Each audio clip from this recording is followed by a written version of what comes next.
abortions, hallucinations, spies, and torture. This book has it all. Today on Jessie Bear Book Club, we are talking about The Alice Network by Kate Quinn. Set in both 1947 and 1914, this book follows Evelyn Gardner and Charlotte Sinclair, respectively. Charlotte is searching for her cousin who went missing in World War II, France. Evelyn is a spy from England in 1914, and she is working in France. The story starts in 1947 in England when these two women are thrown together by circumstance, and their stories run parallel to each other from that point until their bloody conclusion. The problem with this book is I don't overly like the character of Charlotte Sinclair. I think she is spoilt, and even though very intelligent when it comes to mathematics, she is a bit of an idiot when it comes to being streetwise, and could have been robbed more than once if it wasn't for her travelling companions.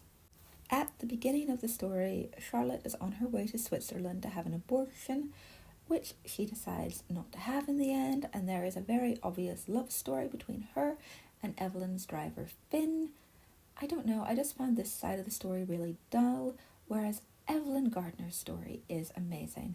She is recruited in England to go to France as a spy, and she ends up working in a restaurant where German officers go to have dinner, where she eavesdrops because she speaks both French, English, and German, and it's really interesting. This book could have solely been about Evelyn and still been just as good. Young Evelyn ends up having an affair with the man who owns the French restaurant, and he is a collaborator with the Germans, and she is spying on him in particular because after bed he keeps letting things slip, and when he finds out, he ties her up and crushes her hands with a statue. It is so good. Then Evelyn is sent to a German prison where she rides out the remaining years of the war.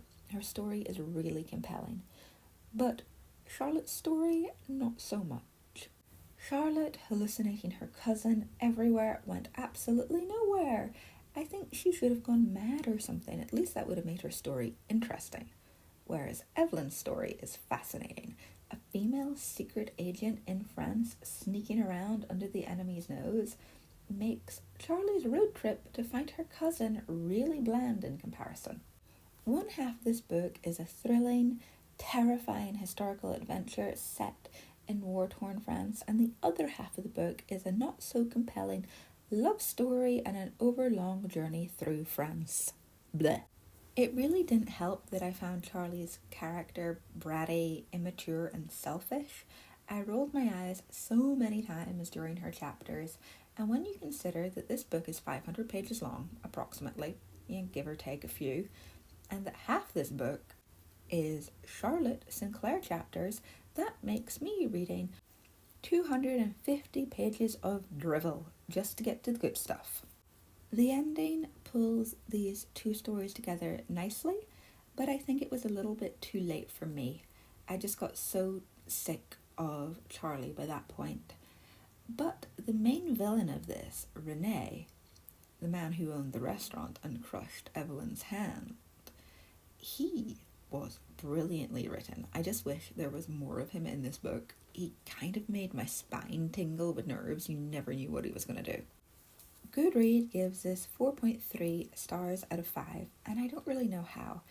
I only give it 6 out of 10, mainly because Charlotte Sinclair's character really annoyed me, and I thought her pregnancy storyline was a bit teen fiction, and the fact that she gets to live happily ever after with Finn in their mechanic/cafe shop was so teen fiction. Ugh, it just irked me. It was like sickeningly sweet, and the fact she calls her baby Rosebud after her cousin Rose, I don't know. It's all a bit too gooey for me. I'm not a gooey girl. But anyway, that is my review of The Alice Network by Kate Quinn. If you enjoyed this review, remember to like, comment, and subscribe. Have you read any other Kate Quinn books? I read the Mistress of Rome series, and I have a review on The Huntress coming out soon, if anybody is interested. On this channel, we talk a lot about historical fiction, so subscribe if that's your bag, baby. Until next time, I'm still here. Bye!